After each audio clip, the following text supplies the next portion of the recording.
You have a TV? No. I just like to read the TV guide. Read the TV guide. You don't need a TV. Television addict! Television addict! Television addict! Hey everybody, welcome to TV Guidance Counselor. As always, I am Ken Reed. I am your TV Guidance Counselor. This is the weekly show in which we discuss the collective viewing choices of our television past using old issues of TV Guide from my personal collection as the gateways into our memories. I am a stand-up comedian from here in Boston, Massachusetts. Also former, I don't want to call myself a musician because that's not accurate, but I was in a punk rock band as a teenager for 4 or 5 years, and I'm a huge music guy. So it's always fun when I have music guests on the show. And this week we have an excellent music guest on the show, Charlie Benante, who is from the band Anthrax. He is their drummer. He is a longtime member, really fun guy. Really enjoyed talking to him. They were recently playing a show in Providence, Rhode Island on a stop for they're on the Slayer final world tour, which is heading to Europe soon. They have a new DVD out too, which actually came out in April, but you should pick that up. Anthrax is a great band, really fun band, has been on Married with Children, which we discuss here in this episode. Really love talking to Charlie. Cannot thank him enough for sitting down and chatting with me. So I think you will enjoy this episode. That is my guarantee. It's a money back guarantee. If you don't like this episode, you can have 100% of your nothing you paid for it back. But I want to thank him for taking the time. I want to thank you for taking the time to listen to this episode. So please sit back, relax, and enjoy today's episode of TV Guidance Counselor with Charlie from Anthrax. TV is my friend, and it has been always there for me in time of need. Charlie, how are you, sir? Hi. Long time on the road thus far. I did a long drive last night, so Yeah, and you can hear there's a sound check going on in the distance. it's the rock and roll lifestyle. It's rock That's and roll. that's how we do it. But we're not here to talk about rock and roll. No, well, maybe there might be some rock and roll in there. That's true. When I talked to you about doing the show, instantly it was like fall preview. Right Fall away. preview was the thing I needed when I was a kid. Yeah, because the fall preview TV guide was that was it. That was the issue that, I waited for. I know it sounds kind of nerdy, but whatever. We didn't have the internet. You didn't know what was going to be on until a week before it started. Exactly. So it wasn't like you had Entertainment Tonight or stuff like that back when, I was little. This was it. Yeah. This was your information about what's coming on, what's the new Saturday morning cartoons going to be, stuff like that. And I was always excited about it. Plus I was so into art back then too. I would draw, so many different type of cartoons from Hanna Barbera to, Marvel comics and stuff like that. So for me, being interested in art, animation was always something that I always kind of, gravitated to. So did you grow up in the Bronx? I grew up in the Bronx. Was there a local New York, drawing instructional show? Because we had one in Boston called Captain Bob, where he would show kids how to draw, animals and stuff. Did you have one of those? We had a show called Wonderama. Okay, I've heard of it. And that was like a kind of a kid's show on Saturday morning or Sunday morning. I forget when it was. And they would have an artist come on and bring out an easel and do things like, what's your name? And then the kid would tell the name, and then he'd make a character out of the name. Oh, yes, yeah. Which is like a classic Carney thing. Yeah, They probably found that guy at Coney Island, and he was doing that thing for 30 years. Yeah. Same with me. I was a huge comic book reader, and whenever you'd see, I remember 81, I was little when Thundar came on, which Jack Kirby designed, and was so ridiculously Marvel, and we had, Spider-Man, and I could not believe that we were getting comic books in animation, because all we had was the 68 Spider-Man. Which I love. Yeah. Made in New York. 68 Spider-Man was awesome, especially the music that went along with it. It was kind of like this upbeat jazz stuff that just bebop, Yeah. Ramones did a great cover of that. Absolutely. Yeah. So yeah, I love that stuff. But coming from waiting for this stuff to preview, the fall preview, and Friday night before it would premiere the next morning, they would have a little preview. CBS would have one, NBC would have one, and my favorite was ABC. And I was so excited about that. And which, to put this in perspective for people younger than us, we didn't know what shows were going to be on Saturday morning that year until the night before they started. Exactly. Which is insane. Right. Your favorite show might just be canceled and you wouldn't know till that night when they're like, oh yeah, we didn't mention that one. Yeah, so exactly. So people take Scooby-Doo, for instance. You take Scooby-Doo for granted. You could watch Scooby-Doo anytime. Yeah. Back then, they really put a lot of effort towards Scooby-Doo because they would have these Scooby-Doo mysteries. They would introduce another character to Scooby-Doo. Scrappy came in. Scooby-Dum. Scooby-Dum, yep. Which was crazy. They would have the Laugh-a-lympics. You'd have all that stuff. You had characters like Captain Caveman. And the Teen Angels. Phantom. There were all those Scooby-Doo ripoffs where it was the same form, but it was Hanna Barbera still. It was Hanna Barbera. Funky Bantam. What was it, the shark? Jabberjaw. Then you had the really weird ones like Inch High Private Eye. Awesome. And then Speed Buggy. Dino-Mutt, yep. The Hair Bear Bunch. CB Bears. CB radios were so popular. They were like, kids need this thing. This is great. So these were all, some of them weren't even half hour. They were hours. Yeah. It was just an hour of, like I said, the Justice League with Wonder Twin Powers. And the Wendy and Marvin before Wendy that. And Marvin. Yep. That's right. Yeah. It was the only time, especially Saturday morning as a kid, that was really the only time you had anything that was programmed for you. Right. Everything else throughout the week, like you might watch shows with your parents, but they weren't kid shows. No, they weren't. Only Sunday was kind of like family type of oriented show. Yeah, Wonderful World of Disney. Yeah, Disney. Yeah. You might get stuck with a nature program during it though once. Yeah, I always hated those type of shows, to be honest with you. Not the Disney shows, but I never liked like the Little House on the Prairie type of thing. Turn it off. My rule as a kid was, if it's from before there was electricity, it's boring. I would be like, I'm not interested in this. Yeah, if I have to go outside and get my milk, I don't want to watch. I don't want to see people who have to go to the bathroom outside. It's your Grizzly Adams. No, none of it. Nah, not digging it. I want to see car crashes. And so for me, like, I grew up just outside of Boston, but growing up you're in the belly of the beast in the Bronx. And to me growing up, New York was Escape from New York and the Warriors. And I have to imagine growing up in the 70s, it kind of was like that. Some of it was. Yeah. Some of it was. There was parts that were like that looked like Beirut. Yeah. But whatever, I grew up in an area called Throg's Neck, which was, we lived right by the bridge. Okay. Throg's Neck. So, nice community and everything, and went to school. But so much of the shows, like especially cop shows and that kind of stuff, in that time were set like in that gritty kind of area. Did you feel a kinship to that? Were you like, oh yeah, this is kind of like stuff I'm familiar with, or did it seem just as alien as it did to anyone else? I never quite thought about it as much as that. I remember a show called Hill Street Blues, which was, to me, the most New York-like police show. You know what I mean? Yeah, yeah. Because some of my favorite cop shows were out in L.A., like Starsky and Hutch and Beretta, Policewoman. Even Dragnet's fun. Yeah, exactly.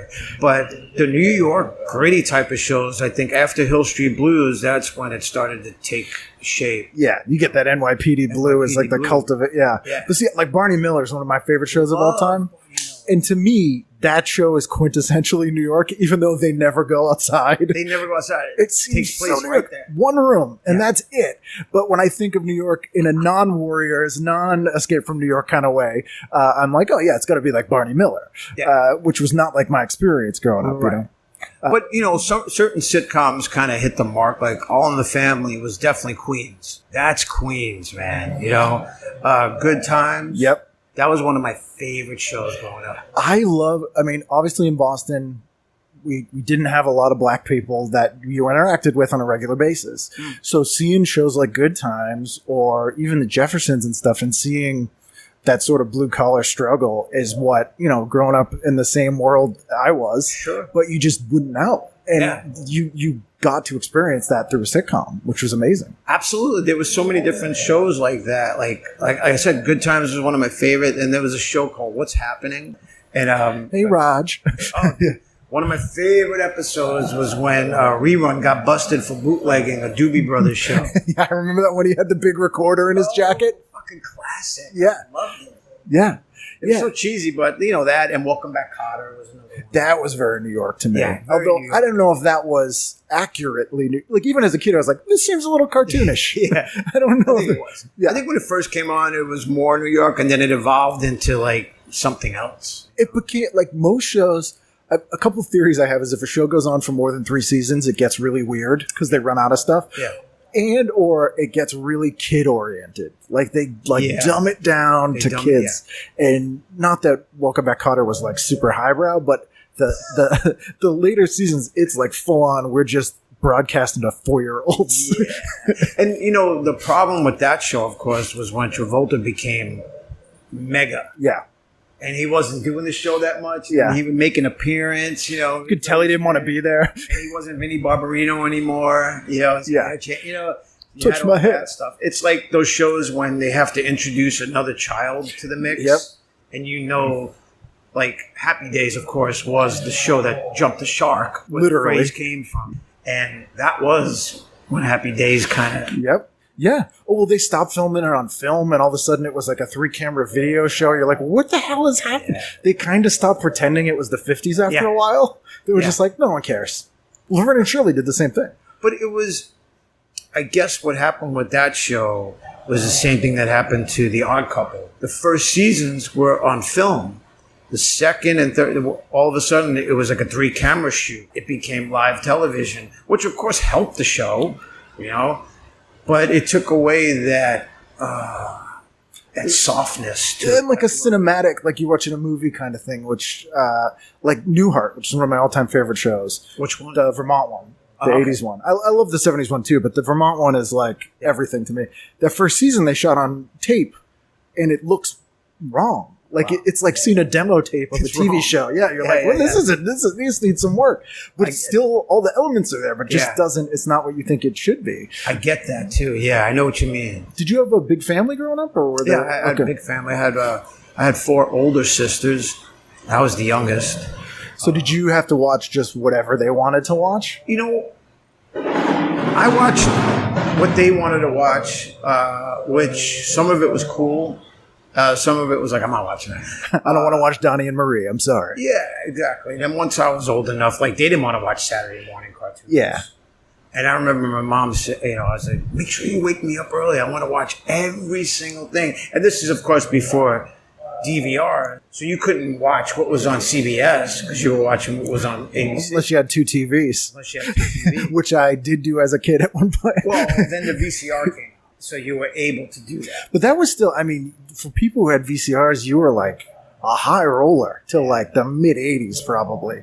There's for years I traded, I would get like betas and VHS tapes of people that taped off TV, and I digitized them. And I found a guy who taped the entire first 2 seasons of SNL. So he had a tape machine, 75, 76, recording them off air. And I'm like, this guy must have been the richest man on earth. Because I think they released him in like 72, but no one had them. He was into it. For the longest time, I was trying to find this show that was on NBC called Hot Hero Sandwich. Okay. And it's a cartoon? No, it was a live show, and they had this rock band playing. And I remember like, wow, these guys are really good. And it was called Hot Hero Sandwich. And sure enough, on YouTube. It's on there now, yeah. It's on there now. Yeah. That's really only been like the last 2 years of YouTube too, because I don't know if they just stopped policing it or what, but people had dumped really rare stuff on there. Yeah. Did you ever go to the Museum of Television and Radio in New York? Oh, yeah. Because again, this sounds crazy to people, but for a show like that, your best bet pre-YouTube would have been go see if they have it, sit in a cubicle, and then queue it up for you. And watch I mean, it wasn't an independent. It was on NBC. Yeah. So it was on a major station. So I would guess it'd still be around somewhere, But they erased a lot of those tapes. Yeah. They I did an episode with Steve Binder, who produced Elvis's '68 comeback special. Oh, okay. Amazing stories that guy has, as you could imagine. But he was at lunch with Dinah Shore one day, and the maitre d' came over. He's like, Miss Shore, the network called. They're erasing all your tapes if you want to go buy them from them. Because they were so expensive. So she had to rush down and rebuy 20 years of her show, pay them for the materials because they're just going to reuse them. Oh, because it was too expensive. Yeah. It's that classic story that Spielberg tells about how they demolished the Orca that was at Universal Studio. He would go in there and have lunch sometimes from his office, and then one day, no one even told him. And they chopped it up. They don't care. It was a commodity for years. They're just it's a business. They got to make room. Yeah, exactly. Yeah. I know a lot of people that grew up in Hollywood that a lot of the studios would have garage sales. And so, in the 60s and 70s, you could go buy, stuff from Planet of the Apes for, $1 and just crazy stuff. You remember when cells were the big thing? Animation cell, all that stuff. Do you have any? Do you collect that stuff? Oh, yeah. I have a few. Yeah. Old Simpson ones. I have Beavis and Butthead, stuff like that. Yeah, so mostly 90s stuff that you grabbed? Exactly. Yeah. But before that, it was hard to get really good stuff. You could get, Chuck Jones at a signing doing a show. Yeah. Like that. But it wasn't from back in the 60s. Yeah. It was now. He'd do it at the Warner Brothers store or something. Exactly. Those Warner Brothers stores were cool back in the day, too. Yeah. I got so much good Batman stuff at that store. Crazy. One thing we didn't touch on was the popularity of Sid and Marty Kroft. Yes. And that was basically NBC. You had some moving over to ABC, but... Yeah, I think they did Far Out Space Nuts on ABC, maybe. I think it was Far Out Space Nuts. Their least beloved show, maybe. Yeah, I don't even remember that too much. It was Bob Denver, and he was a janitor that got shot into space by accident. It's bad. Yeah. That's good. But usually you had Sigmund and the Sea Monsters. Yeah. Have you seen the new one? No. There's a new one on Netflix. Oh my God. They've done a new Sigmund and the Sea Monsters. I've heard it's actually pretty decent. I have to watch that. And do you remember, of course, Land of the Lost? Yes. Which was kind of an awesome, there was some real hard sci-fi writers that wrote for that show. Who was it? They're a lot of the guys who worked on the first 2 seasons of Star Trek. After Star Trek got canceled, they wrote for Land of the Lost. Yeah, for some weird reason, Sid and Marty Kroft wanted that show to be like a hard sci-fi show, and there's some weird ass stuff about closed universes and bizarre that gets super existential and weird, especially for a Sid and Marty Kroft show. It's definitely not Lidsville. Yeah, I mean, I remember being the Slee Stack. Why are they so scared of the Slee Stack? Yeah. They don't move that fast. Do you know who played one of them? Bill Lambier. No, he didn't. Yeah, they went to actually a bunch of college basketball players because they wanted lanky, tall guys, and they went to UCLA or something and hired a bunch of basketball players. So there's a bunch of NBA guys in those Slee Stack suits, but still terrifying. And I thought the gold one reminded me too much of Paul Williams for some reason. Paul Williams, yeah. He was on everything. He was on everything. And maybe just because I saw Phantom of the Paradise at a young age, I always found him terrifying. Yeah, Brian De Palma. Which I always thought that character was kind of creepy. Yeah, Swan. And nobody ever, kind of caught on to that movie, but I remember watching it. It was that, of course, and like we said, it was Land of the Lost. And they did a lot of the variety shows, too. They produced the Donnie Marie Show. And Sid and Marty Kroft did a bunch. The Brady Kids, they produced that variety show they had. So the Brady Kids were also a cartoon. Yes. And they also had little pets or whatever. That spoke, yeah. I think there was a panda. Yep. Yep. Frank Welker did the voice of all of them, and they all sounded like this. Yeah. Yeah.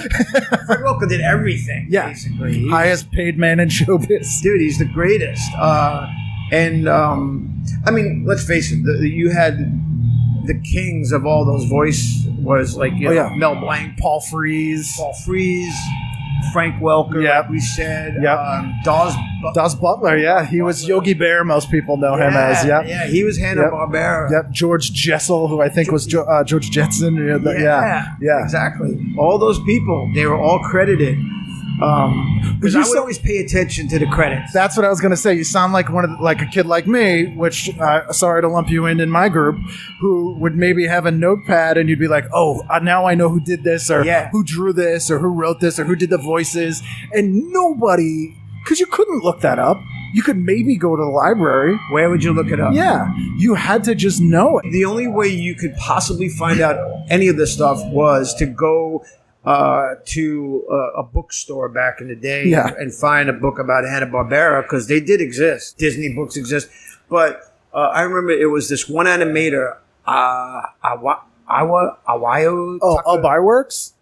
No, he was a Japanese animator. Okay, who was at Hanna Barbera. Okay, and his name would always be in mostly all of the credits. Like, that's the guy. Yeah, anything he does, I like. Yeah, I always thought my favorite thing about the Hanna-Barbera shows too was that you knew they were out of ideas when they formed a band or went into space, or had a band in space. Yeah, or had a band in space. Yeah, that was it. But from a music angle, like, you know, obviously you're a musician and artist, but for a lot of people, their first exposure to music that they like, that's not just stuff their parents listen to or an older sibling likes, and you kind of go, oh, I like that too, is cartoon music. Cartoon music, yeah. And even Looney Tunes, you get exposed to classical music and like all kinds of stuff.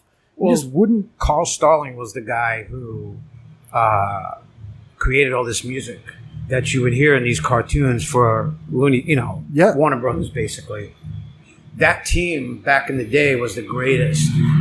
Fritz Freeling, all those guys putting these things together. Classic cartoon sound effects too were amazing to me, how they were made, and the Flintstones, how it was just amazing back then. And you just took it all for granted as they were just cartoons. But it sounds like you were more attuned to how it sounded. Like, were your friends kind of like, what the hell are you talking about? I was more interested in how it was made. Okay. In the background. Yeah. As opposed to what I was seeing.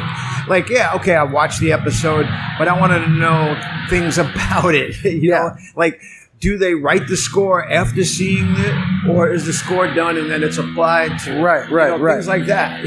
How did you go? Did you try to find that stuff out? Of course. How did you go about it? It wasn't until later on that the information became available. Like, there was a CD that was released from Carl Stalling. Yes, which is great. Which was amazing. And it was a lot of those pieces. It's got the droopy stuff, which was really weird. Yep. He's up there. I would love to see that performed, live.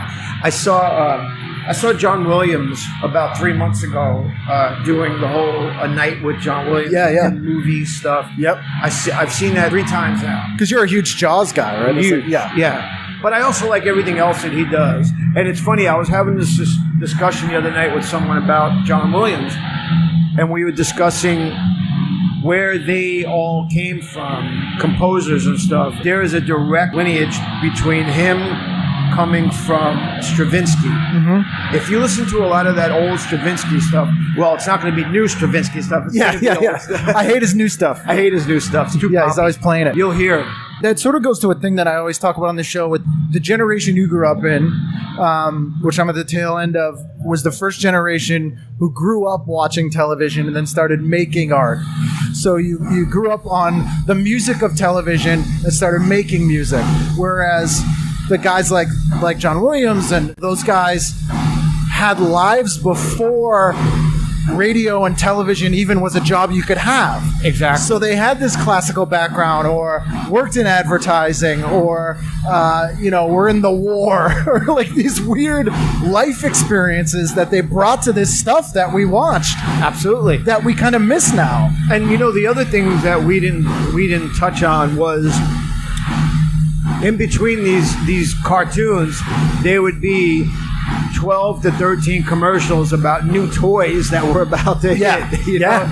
And that was, or like cereals. I was so into cereal back in the day. Freakies, Monster Cereal. Dude, come on. Frankenberry, all that crap was just like... Do you still buy it when it comes out at Halloween every year? Same. Yeah. I stockpile. Yeah. And the other thing that people may have forgotten about, but sometimes on the back of the boxes were vinyl records, or sometimes you had to cut it out and you could play it on your little flexi discs. Yeah. And it would be, you know, bubblegum music, basically, you know. It's like the Archies singing about ghosts. Exactly. Yeah. Shit like that. It was awesome. But that interactive stuff that I guess kids have it now with like apps and that kind of stuff, even just getting the prize in the cereal, which I don't think they've done for like 20 years, it was so thrilling to be like, oh, look, it's a little submarine, just the dumbest stuff. I would make my mom buy the cereal, even though I didn't like the cereal, because I needed to have the thing that was inside the cereal. Ralston did the worst cereals. Yeah. They made cereal and dog food. They made Gravy Train dog food. Ralston. But they got all the licenses. So they had like C-3POs, they had like Gremlin cereal, everything, up to and including like Ninja Turtles for years. And it was the most garbage cereal because they knew that didn't matter. They had the licenses. Kids are going to buy it. No, but they did get some. I'm not saying they did, but sometimes Disney would do promotions with cereals, and you would get these nice figurines of Disney characters, which were awesome. You Remember know, when Fantasia got re-released when I was a little kid? They had that, and they had that Bald Mountain Demon. And it was in like Rice Krispies or something. It was like, this is just the devil that's come out of my Rice Krispies. And you know, that was my favorite Disney movie back in the day. My mom would take me to see that movie because it wasn't playing all the time. Yeah, and you couldn't rent it. Yeah. And I remember the first time watching that scene right there was so evil. Yeah. And it was a Disney movie. And I loved it. Well, like I'm a huge horror movie guy. And one of the things that fascinates me the most is that in Italy, and you probably don't know this, I apologize if you do, under fascism, horror movies were banned. And the only movies that got even approaching horror were Sleeping Beauty and Snow White. So after the ban was lifted in like 58, the next 10 years of Italian horror movies were ridiculously influenced by Snow White and Sleeping Beauty. So the color schemes of a lot of Mario Bava stuff, like it's a lot of Dario Argento. Yeah, it's like weirdly, because that's like the most horrific movie, that like visual thing they got. And it's really weird to see. Makes sense. It made me think, why don't we see that more? Because all of us were so traumatized by Disney flicks as a kid. You'd think there'd be way more horror stuff influenced by that. It's funny you say that, because Disney, back in the day, they did show the beauty and the evil. And I always felt like, especially that character, that Night on the Bald Mountain, was so scary. Yeah. Amazing. And all the witches were kind of cool. Well, they stopped trying to contemporize them. Like, I'll try to watch a Disney movie now, and there's way too much like "You Go Girl" or like cultural references that Disney never did. My favorite Disney movie is The Black Cauldron, and that scene where all the skeletons are coming out. Like, they're not making references to, when did that come out? 85. They're not talking about New Coke and making Michael Jackson jokes like that. It's just it loses something. I agree with you on that. I totally do. I hate when you'll go to a movie and you'll see like 100 previews and like these cartoons are using these kind of slang type of things, and it's like, oh, come on. Yeah, it's just as bad as like, oh, here's a comedy, an old lady's gonna rap and a fat guy's gonna dance. Oh no, like we're still doing that? Exactly. Or like a horse will fart and be like, oh no, you didn't. Yeah, like, exactly. Oh, come on, man, Is there any toy that you remember seeing ads for as a kid that you just couldn't get, and then when you became an adult, you start doing well, you're like, now I need to get this? Wow, that's a good question. I mean, I remember back in the day, one of my favorite things was the Evel Kenevel. You have to wind it up. Oh, you crank it and he shoots up the... Dude, that was my favorite thing. Just making different types of ramps and see how high you can get that thing. That was my all-time... That and AFX Cars. What were the AFX ones? They were like... they'd have like a little needle underneath the car. And you put the race cars, with the little trigger. Yeah, Tyco used to do those things. I used to have a huge setup upstairs, and on a big piece of plywood, and I would spend hours. Have you rebought any of that stuff as an adult? I rebought a track once years ago. Yeah. Just to have it. Yeah, yeah. And then that was it. Evel Kenevel, again, is something that's so hard to convey to people who weren't around when he was around how fucking huge Evel Kenevel was. Like, they made a TV movie about Evel Kenevel with George Hamilton playing him while he was alive and still do it. Like, he was a contemporary. He's like 28. Yeah. And they're doing like, and massive. I would say the thing, I think the fascination with Evel Kenevel is he was the ultimate stuntman. And he was, you know, going back to the 70s, the look was a whole other thing. It was cool. And like Elvis had that jumpsuit. Yeah. Evel Kenevel had this cool jumpsuit. And, you know, this guy was risking his life. And I don't know, I would say that because of Evel Kenevel is how the X Games and all that stuff took place, because we're still fascinated with seeing that stuff. How high could someone get and survive? Jump the Grand Canyon and almost die. Oh, remember that? Yeah. I mean, that was the thing, too. He got hurt more than he didn't. He broke every bone in his body. So I'm like, are people watching this partly for like the NASCAR thing where they're like, man, I hope there's a crash? Or like, and he would jump things like Snake Canyon, you know, which made it that much more thrilling. It's like, whoa, wait a minute, he's 28 buses. Come on, man, it's fucking awesome. But we had a lot of that, like, more getting into the 80s, but like when you had That's Incredible and Real People, and the Ripley's Believe It or Not that was hosted by what's his name, Jack Palance. When it was like, that was Jack Klugman, and he's like, it was so like, this man can shove needles in his head. And it was just like, it was, but some of that was just like classic freak show stuff that we'd never seen on TV, but had been going on in carnivals for like 40 years, or you know, motorcycle stunt shows. And you know, the other thing that I would watch with my mom a lot was like the Twilight Zone and shows like that. And it's funny because I just thought about it in the fall previews. It's like, I remember there was a show coming on called Night Gallery, and that was a big one. And the first one, I think, was directed by Spielberg. Yeah, he did. Yeah. Joan Crawford. Night Gallery is so disappointing because some of them are amazing. Some of them hold up, but some of them just come across like Love American style, like so 70s, you know? And Rod Serling, they wouldn't let him write any of them. So last March, I was out in LA, and there's a store called Creature Features. I know it. I was just there. I love that place. They had a Night Gallery exhibit. They had all the original paintings. That freaked me out in the best way, because I'm like, yes, it's the cool air painting and all that stuff. Yeah, Night Gallery is awesome. Yeah, it looked cool. When Night Gallery was great, it was terrifying. But I don't know how many seasons that actually won. 2. It was just 2 seasons. Yeah, it was just 2. I think of it as, but it was a big deal because Twilight Zone was a hit. It was on, I think, 5 seasons? One on CBS that was an hour. Yeah. And then it was 10 years, 12 years between Night Gallery and Twilight Zone. And Twilight Zone was one of those shows that, in syndication, forever, you know, New Year's Eve marathons. I love it. And so people were like very excited for the new Night Gallery. Yeah, because everybody had a favorite one, you know, and even in was it Creep Show? It was Creep Show with Dan Aykroyd and when they're in the car. Oh, the Twilight Zone movie. Yeah, he's like, that's his Albert Brooks. Albert Brooks. Yeah, that was an Outer Limits. That was his own. Yeah. You want to see something really scary? Yeah, that's great. Yeah, and the remake, It's a Good Life, which. You know, it's funny every time, not to get political for a moment, but every time I see clips of Fox News, all I think of is It's a Good Life, and they're basically just going, it's real good you did that. Real good. It's just that for like, but that scene, because that's my favorite thing about the Twilight Zone, you know, being a stand-up comedian and loving horror stuff, I always look at the connection between those two things and how things can turn. Mm-hmm. And that episode's a great example because some of it's funny.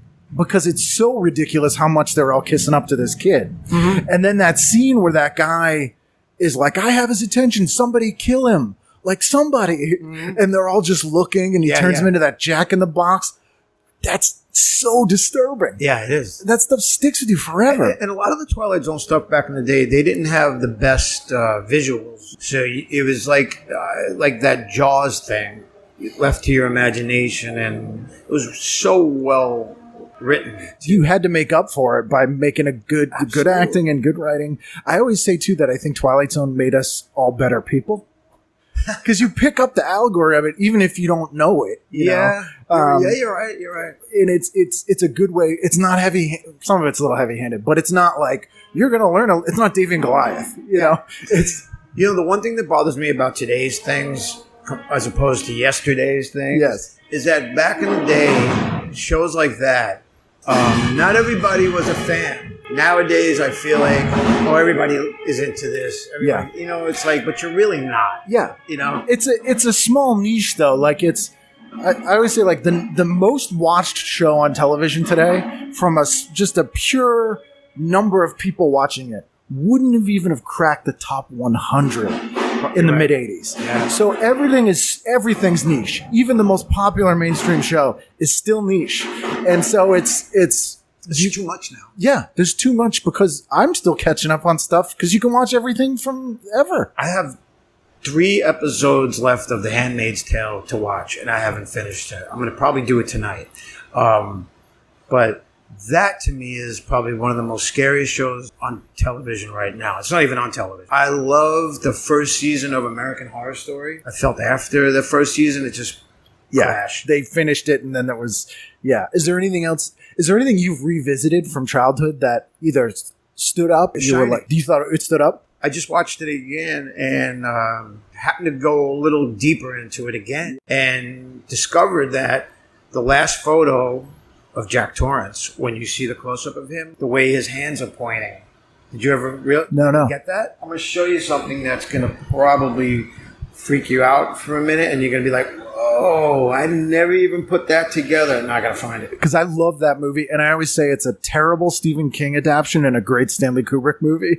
It's exactly what it is. Because I really liked the miniseries they did with Steven Weber in the 90s. Yeah, because it was just like the book.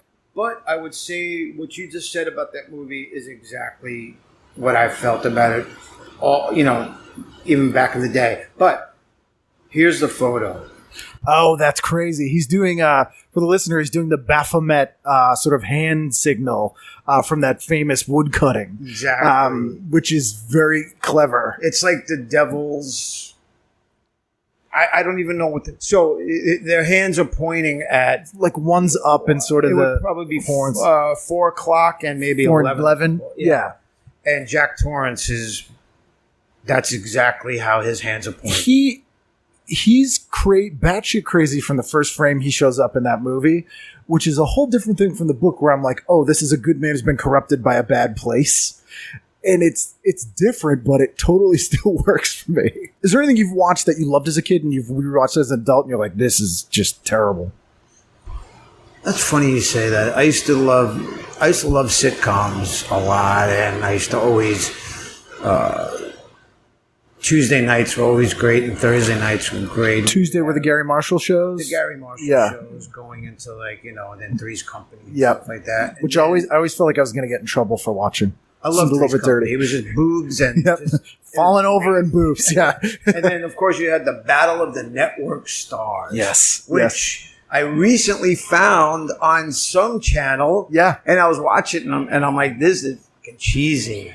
I can't believe. I wonder how much they got paid to do this. I know. So I've had a few people on the show who were on it, and you got paid more depending on if you won, which is why it didn't go to charity or anything. That went to the actor, which is why they're really trying. So like first place team, I think they each got $4,500. Second place was like $2,500. First place like $1,500. They went out to Malibu. They went to some college out UCLA, there. UCLA, Pepperdine or something. Yeah. And they're really trying. Like, I remember watching it. And what's that dude? Robert Conrad. Yeah. He was on Baba Black Sheep. Yep. Remember that? And he would do those TV commercials where the Energizer battery, and he's like, I dare you to knock this off my shoulder. Yeah. He was just such a tough guy. Yep. You know what I mean? So could you imagine being on his team? He was just like, if you sucked. Yeah. What the hell are you? Oh, yeah. The team captains were hardcore. Like, they weren't messing around. No. And who was the guy who was Grizzly Adams? Dan Haggerty? Dan Haggerty. Yeah. He was always the team captain. And I really got the feeling like if you messed up, like he was going to beat the bag out of you, like Dan Haggerty. Yeah, dude, that was a tough thing to do because, you know, you're subjecting yourself to ridicule. If you can't swim, if you can't row, You can't dunked. Yeah, dude. It was fucking crazy. I had Melanie Chardoff on, who was on Fridays. Oh, I love Fridays. She's the best. And she was on Battle Network Stars twice.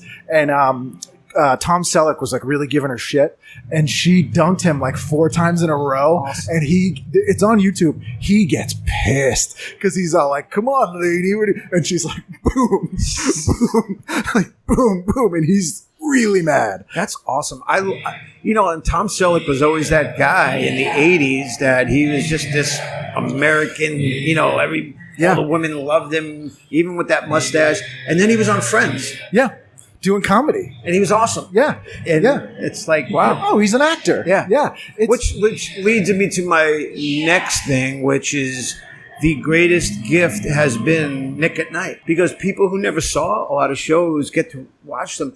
I've been watching the show Friends since it was on. Because it was with Seinfeld. And we were huge Seinfeld fans. And everybody wasn't into Friends at first. So I'm like, oh, dude, it's funny. And then that show completely took off. My daughter now, who's 12, is the biggest Friends fan. And all the girls in her school also love Friends. Yeah. So it's amazing how... Because she asked me, she's like, are they still alive? And it's like, it wasn't that long ago. It is weird because to them...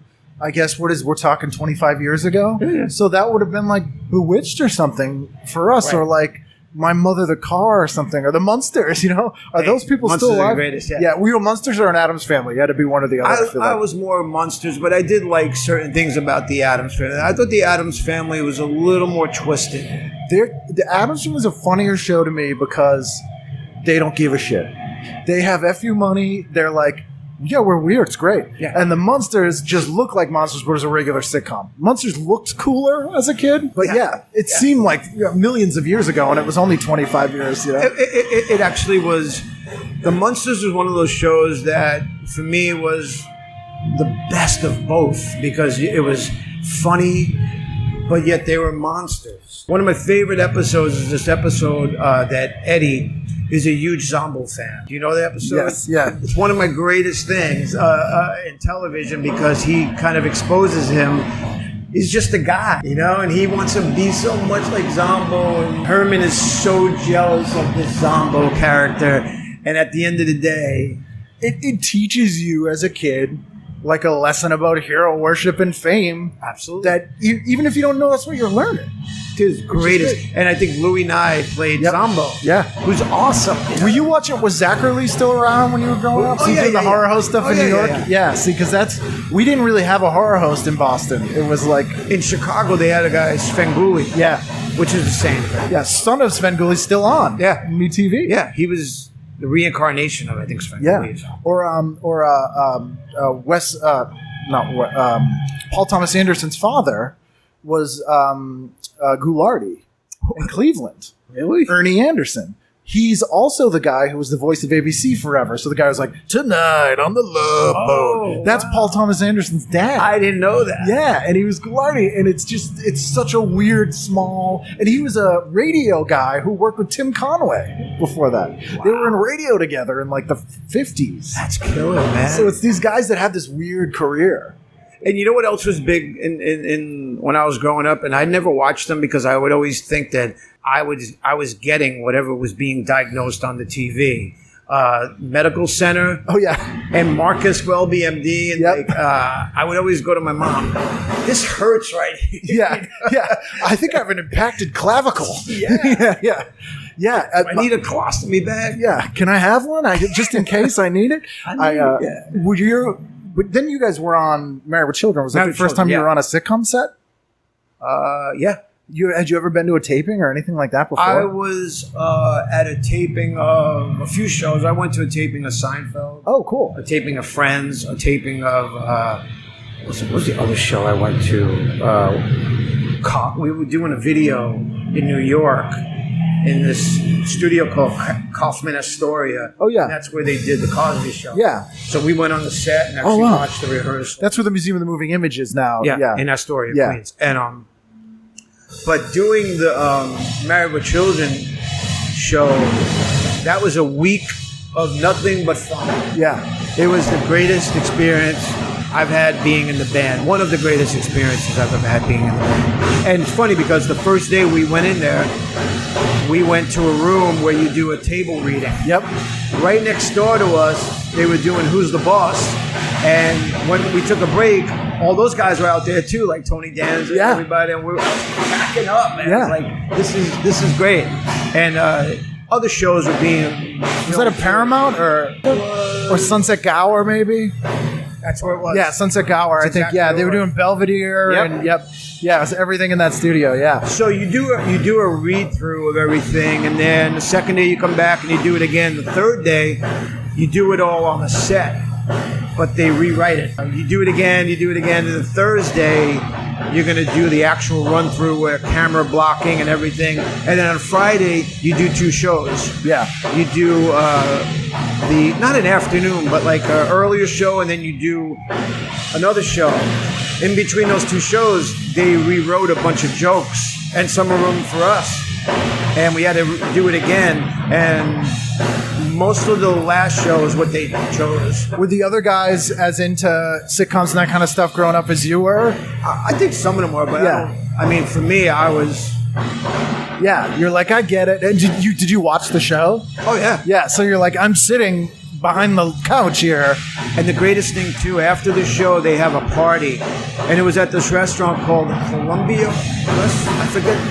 I think it was something like that. Anyway, huge table for us and some of the crew and all the actors. You know, Al's at the head of the table. Ed O'Neill. Yep. And then I'll never forget this. Around this time, the movie with Clint Eastwood and Morgan Freeman came out, which was The Unforgiven. Yes. They were sitting at a table, just hanging out, feet from us, you know? And we were all freaking out because it's Clint Eastwood, and Al's like, hey, I keep calling him Al, but I got to say Ed. He seems like an Al, though. I know. I'm so used to saying Al, and Ed's like, you want to go meet Clint? And we're all like, so he takes us over there, and he introduces us and everything, and it was like one of the highlights. It was like that whole week, I felt like I wasn't hitting the ground, you know? It's crazy. I mean, and you guys were very popular at that point still, but it's funny that that kind of thing is a different world. Especially as a kid growing up watching TV, not in LA, even being in New York, it feels like you've gone through the looking glass. You're like, is this real? This is bizarre. And the other thing that people don't realize is that when you deliver a line, you either have to wait a beat because, first of all, you don't know how they're going to laugh. Yeah. And how long they're going to laugh. Yeah. So you kind of have to, it's like a timing thing. Okay, this joke got a really good laugh on the first show, so maybe, do the same delivery, but just wait for it.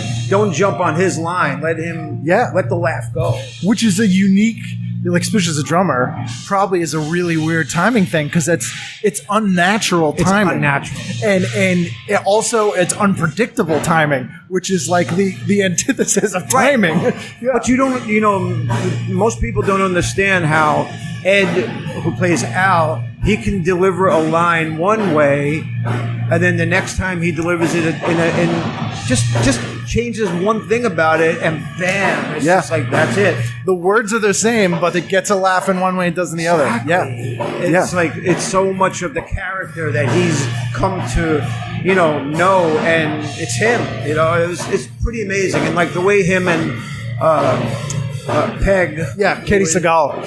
The way they work together. Yeah, it's so precise and so professional with that stuff. I mean, it's like the voice actors. Billy West has been on the show a few times, and his friend, and he's one of those guys who's like one of the last people from that world when you'll be talking to him and he'll tell you about the voices and like where in its head it's coming from and how specific, like it's this incredible technical thing. Absolutely. That is completely lost, I think, a lot of people. Yeah, and it's like, I could equate it to what we do on stage because I don't know how an audience is going to react to a song. Yeah. You know, like 2 nights ago, we played a song and the reaction was, you know, the other night we played it again and it wasn't as powerful. Yeah, but you're probably playing it just as well, and it's Playing the same it the way. same exact way. It's just how it goes over, you know? So, And that's the live audience thing that people harp on sitcoms for having, you know, canned laughter. There's a live audience though, and it gives you a different vibe. Like it's a totally different thing. Like it would be like seeing a band play in a studio without an audience. It's or lip syncing. Yeah, it's different. When you have to do a show and they don't have the facility to set you up live, you have to lip sync. Have you had to do that? Oh yeah. What was it's the very first? unnatural. Yeah. And you have to, you know, like the drum company and the cymbal company will provide things called dead cymbals. So that when we use them for video shoots too, they don't make a noise. It's just like, bah, they're just dead. Yeah. So when you do those shows, there's nothing else ringing, you know? Yeah. And the guitars are not plugged in. So, you know, it's like you do it that way. And it's kind of cheesy, but it's the only way you can do it. Do you remember the first show you were on that was like that? Oh, God. Let me think. I don't remember. Was it in Europe or something? It was in Europe. Yeah, or like Top of the... Were you ever on Top of the Pops? No, we were never on Top of the Pops. But we were on some show there. Yeah. It was that. Yeah. Yeah, it's crazy that I stuff. thought it was cheesy, but you had to do it. I remember I had Marshall Crenshaw on, and he agreed to be on Solid Gold for one reason. And I forgot, he played in the MC5 and all this stuff. But the studio that they shot Solid Gold in was next door to some famous studios, like CBS record studio, some studio where like legendary stuff was recorded, like Frank Sinatra's, all this stuff. Okay. And so if you were going to mime, you had to record it earlier in the day on their gear at that studio. So you could play live, but he said he wanted to mime it so he could record at that studio, and he did like 10 songs at this studio to get to one for the thing. That's then was awesome. like, I just wanted to record at that studio. That's cool. So in that case, you could still do something cool. Yeah, pre-recorded. Yeah. But it's actually a live thing that you're doing, but then you're just going to kind of lip sync the recording you just made, which is cool. Which is better than playing, your record. Right, which is always ridiculous when people do that. Because you don't remember. Oh, I got it. My favorite thing is miming a fade out. Oh, It's like, no, but everybody Impossible. knows. Come, what are you doing? Yeah. yeah, they just put applause. Yeah. You know? Have you ever heard that David Bowie story about Top of the Pops where he wrote all the young dudes, Mott the Hoople, and he plays one piano chord in it because they couldn't play it. He did a demo and like no one could play this chord. So they're like, David, can you? And so he played the one chord.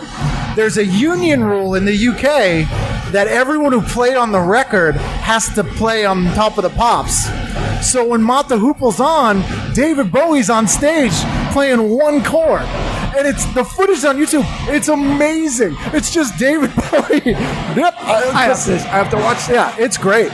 Was there a music show that you remember watching growing up that like Midnight Special or any of that stuff? Yeah. I would watch the Midnight Special religiously. I would watch Don Kirshner's rock concert religiously. There was a show on ABC called In Concert. Yes. Which I loved. And they would do mostly like a whole show of a band. Yeah. It was killer. I mean, those are the type of things that I loved watching. They're always on late. There was a show called Night Flight. Night Flight on USA. Now, yeah. Yep, that started every night at 11 p.m. and ended at 5 a.m. That's right. Yep, from 82 to 89 it was on. They just replayed some of them. Yeah. I TiVo'd it. I have like 200 DVDRs of Night Flight recordings, but that's where I saw like John Waters movies. Oh, yeah. Another State of Mind for the first time. All those old 50s sex ed videos. Like they would just show crazy stuff. And so in a new wave theater and just insane stuff. I'm still thinking of more stuff that happened because after a Don Kirshner or even the Midnight Special, there was usually another show that would come on at 1 o'clock. Was it a local show? Sometimes it was a local show. Because there was like some dance shows. Live at the Apollo was on sometimes. Yeah, I remember Live at the Apollo. We had a local rock show in Boston for a little bit. But you would see some stuff on like the Midnight Special I always remember is they let the bands curate the show.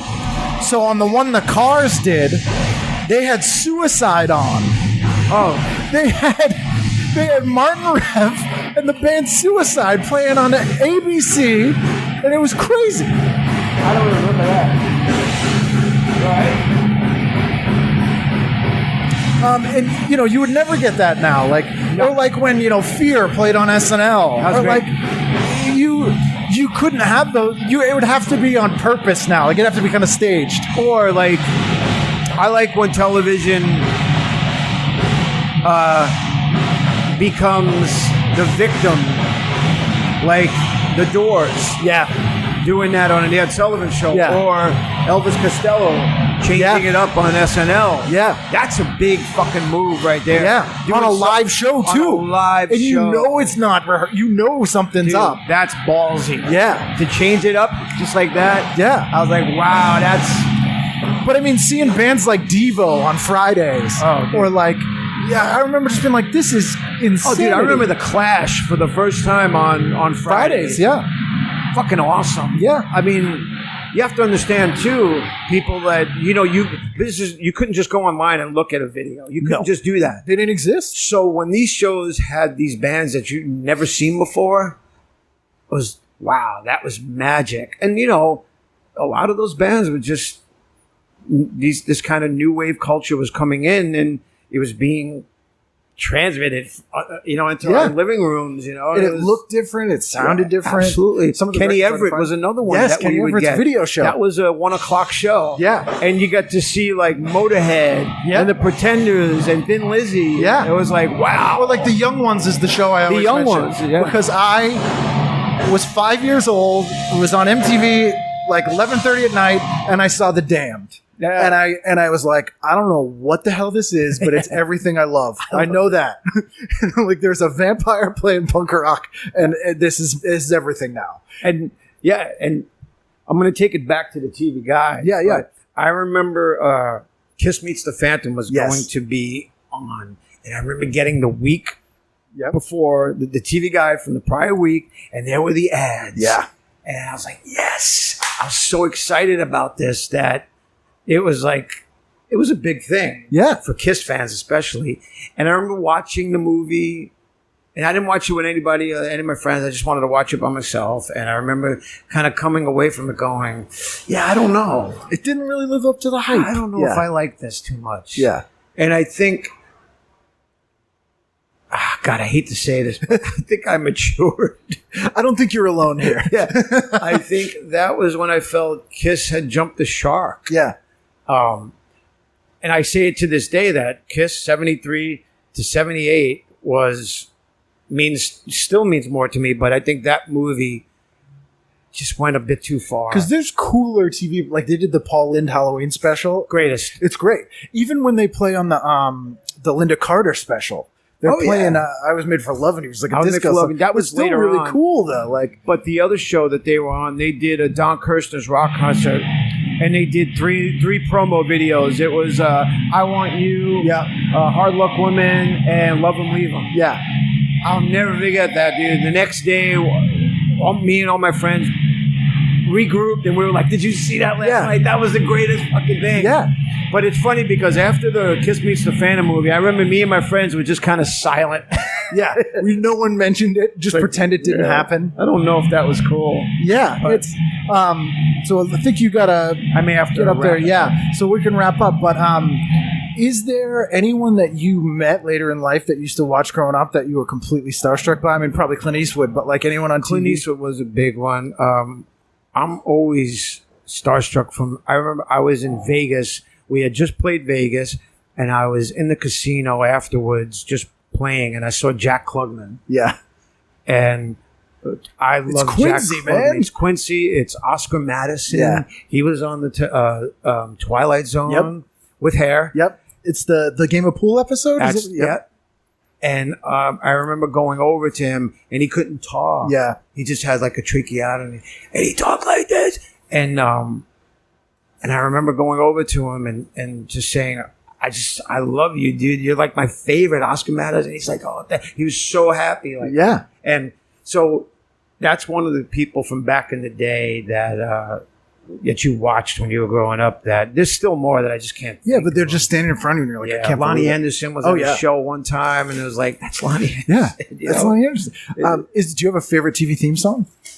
Favorite TV theme song? Munters was always a big one. Addams Family was another one. That's the other thing. Those TV theme songs, man, some of them, they just stay in your head to this day that you just can't get out. On November 13th, Felix Unger was asked to remove himself from his... The whole spiel. Every November 13th, I'll post that.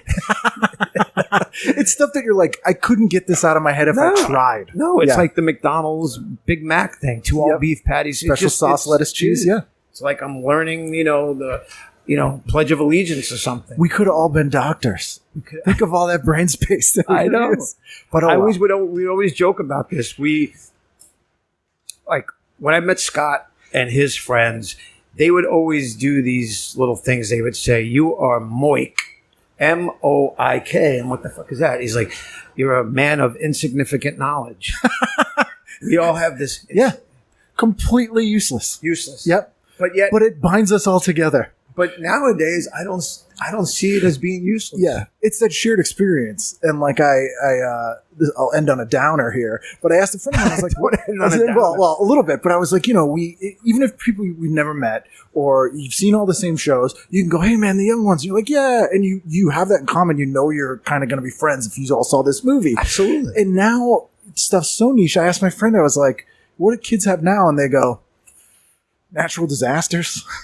Like those are the kind of shared experiences. Yeah. There's not like necessarily like a huge pop culture thing that everybody watches.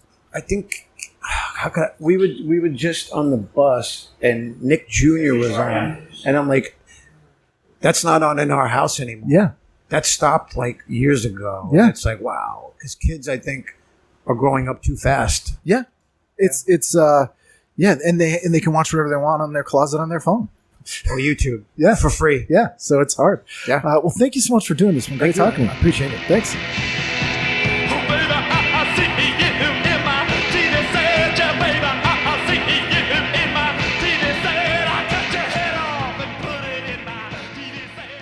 There you go, little rock and roll atmosphere there with the sound check, but did my best to clean it up. I think it was more than listenable. It was a really good time. As I said, smart guy, fun guy, huge TV fan, and love talking to him. Hopefully we will chat again at some point in the future. I can always talk animation all day. Actually, the side note, I just received a bunch of animation cells by Bill Kopp, who drew all the animated sequences in One Crazy Summer. So I have actual animation cells from One Crazy Summer, which is one of my favorite movies, and is I'm looking at one right now, and it's amazing that I own these.